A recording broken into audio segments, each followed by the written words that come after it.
Oh yeah, baby. Slurpy dub. Yeah, baby. I've turned into Austin Powers at the start of the video, so how embarrassing. Today, or tomorrow, depending on when you watch the video, we are doing... I don't know why I laugh at my own jokes, they're not that funny. The parables of Face Plant. We're doing a little tutorial for phase plant, because I haven't done that for a while. And yeah, I've made a cool base. It's very powerful, very crunchy, and very wide. So it's got a nice, combination of characteristics. I'm going to talk through how I designed it. And yeah, I just wanted a little break from Vital because I spent so long making the last Vital preset pack that I just needed a switch. But a lot of the techniques I learned while I was designing that patch, I'm reapplying the same synthesis techniques over into phase plant. So let's dive in and explore. Let's have a little listen to the loop I've got here for you guys.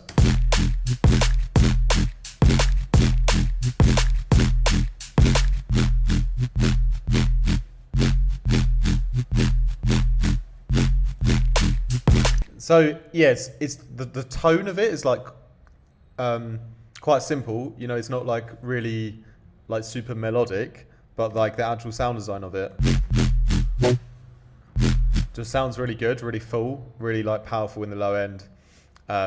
It's got like, if we look at it on span quickly, I'm sure that it's probably got, you know, frequencies filling out the whole kind of range, you know. So let's play it again. Oh, Logic is crashing. Okay, there we go. There we go. Sorry about that.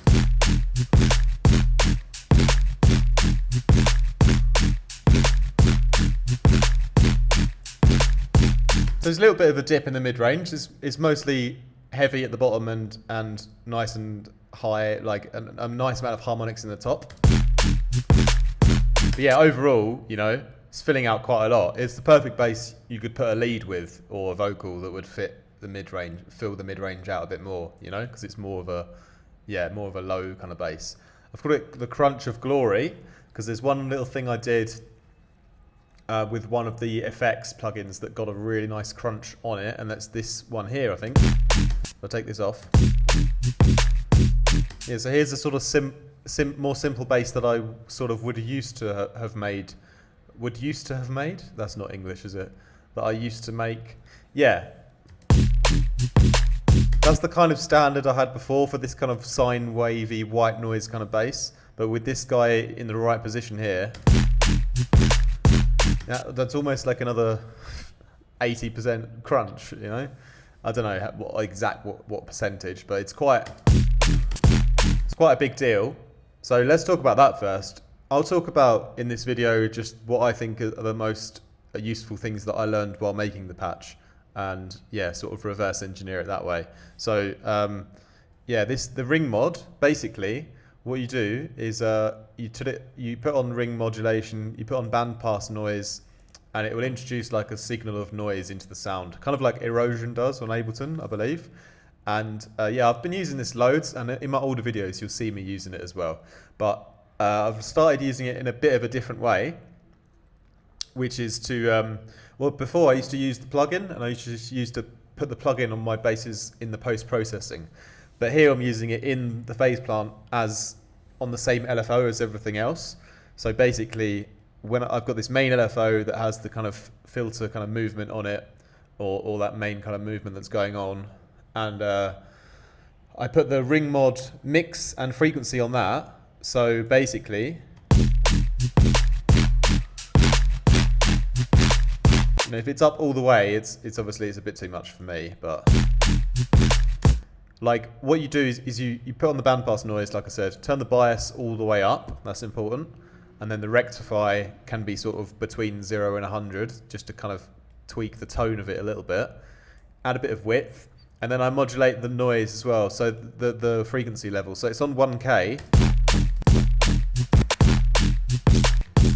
like all the way at the top at 10K. That's the real like kind of high end fizz, which is cool if you need a bit more of that in your sound.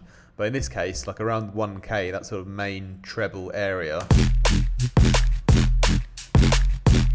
Yeah, there's a really nice balance I got there. You know, you got a really nice crunch, like in the sort of low part of the treble. So it's quite a warm, like, kind of area to boost in a way for noise. You know, it's quite low.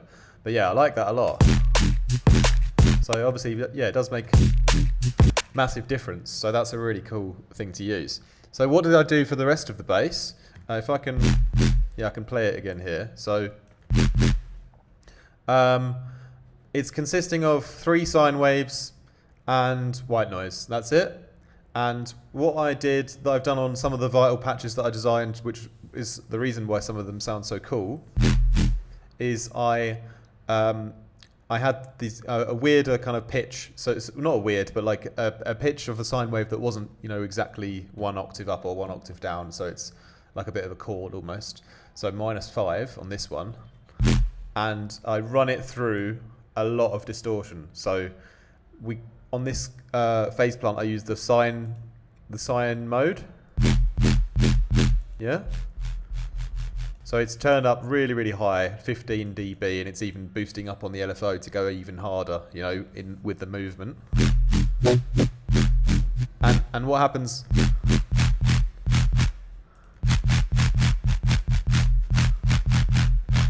Let's take off that main ring mod thing here as well.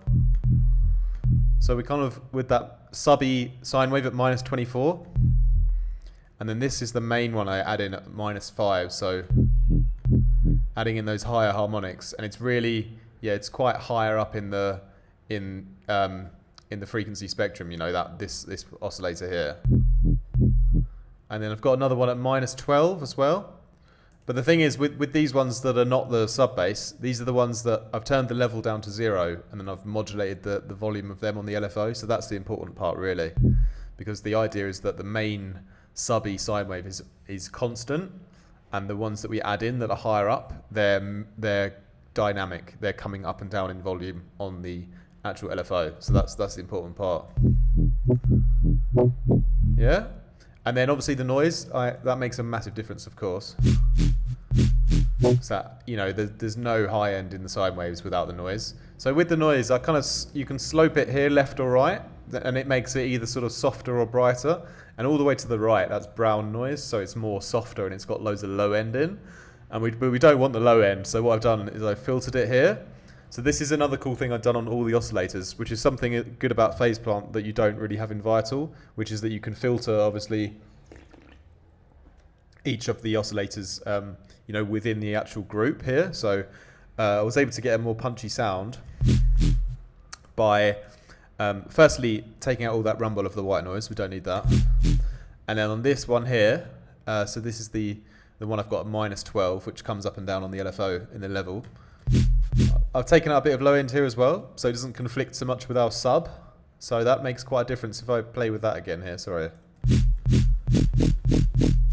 Quite a different sound when I have all that low end in, because it's sort of phasing a bit before it goes through the distortion. You know, at that point it's not existing, but down here, I got that like main low mid range from the oscillator, but I've taken out the real subby part. And similar thing on the -5 one here. I've also just taken out, here I haven't gone so hard, but I've taken out just enough to give the sub a little bit more space. So basically both of those filters on this one, they kind of just give the sub a little bit more room. So that's quite cool that you get a little bit more power that way. And the sub one, like I'm not filtering the high end out of it, obviously, because there isn't any anyway. So we just leave that as it is. Yeah, and my LFO, I kind of just drew this shape myself and a random speed that's not to the grid, just for fun. And the global unison does quite a lot as well here, so I'm quick to switch that on early on in the sound design process, so you can sort of have a little, yeah, you can sort of see what's going on with the different modes while you're designing it, because they make such a big difference. It's like, you know, you design a whole patch and then put it on afterwards, and then it's going to be like completely different. So I like playing with having the unison on pretty early on. Same with the distortion, you know, having that distortion high, turning on a unison mode that sounds cool, and then sort of adjusting the oscillators, you know, so do it that way round. So here we've got the synthetic mode on ×4. And again, I kind of introduce a bit of stereo into the sound, you know, one piece at a time. That's the cool thing about phase plant, because you can spread the certain sections. So I spread a little bit here on the unison, and then there's no unison on the individual oscillators.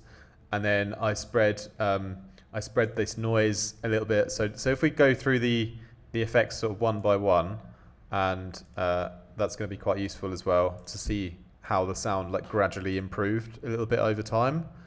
Because it's just using the right effects in the right amounts, of course, you know. So the first one, obviously, that's our extra white noise layer that's coming in around that 1K. So that's very important on this one. Then reverb, I've chosen to do it before the distortion. So you can, if I put the distortion on, you'll really hear it now. Now I've turned the mix up. Yeah, but if I bring it back down a bit,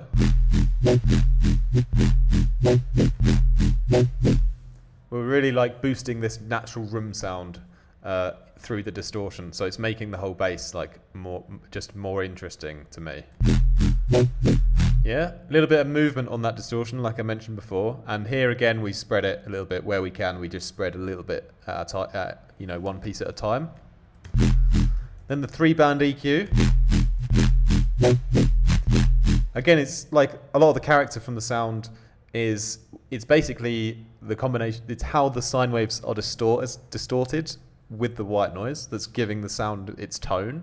And because of that, there's not really much high end in it apart from the noise and the little bit of distortion that we've got in. So I tend to boost that a bit more when I feel it needs more just harmonics, you know. And then what we do next then is a bit of chorus. And one more thing, the distortion on the you know, I've automated the bias as well, and that does make a nice difference. If I take that off, it's nowhere near as dynamic, you know. So I've been doing that a lot on the phase plant patches that I've made in the past as well. On the distortion, I've really been playing with the modulating the bias, even if it's just a little bit. It just changes the tone of the distortion in a nice way, and you can use that to shape the sound to make it another step towards being more dynamic in a color clean way. So I really like that. And then again, I've also got another. I think I've got I thought I had a movement on the bias here, but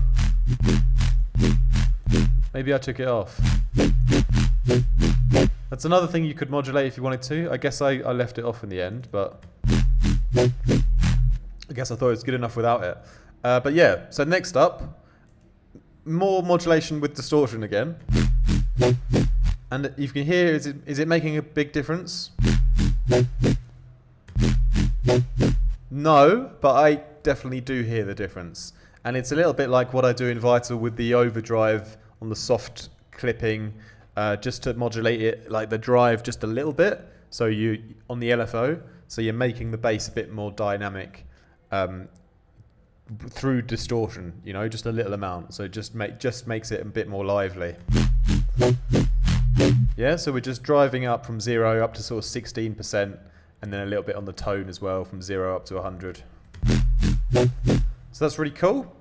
And then the 3-band EQ, again, like this is where I've chosen to, you know, add even more high end across like the whole kind of 1000 hertz and up. But in this one, I've chosen to modulate it because again, another way to put more life into it. So that high end pops up and down a little bit. And I don't often try to stereo the bass using the stereo plugin because like I find you'll like weaken the sound quickly. But in this case, like it just kind of worked with a little amount, like 19%. So I'm actually modulating that as well. So the main fundamental part of the bass down here at sort of 0, that's like going to be, you know, without that extra width. But when we go up, we sort of sacrifice a little bit of that mono and give a bit more stereo flavor, but it's not the whole time. So that's why I've been happy to use this plugin because it's kind of coming on and off. And that does make a nice difference, you know. does make it a lot like kind of tastier and wider. So that's the main points, I think, for the Crunch of Glory bass.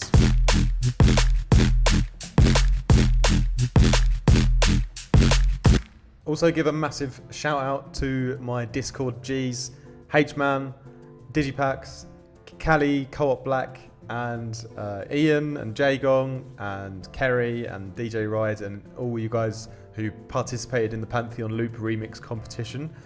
Means a lot, so thanks a lot for making that possible. Yeah, I hope you learned a little bit from this little synthesis video, and yeah, keep experimenting.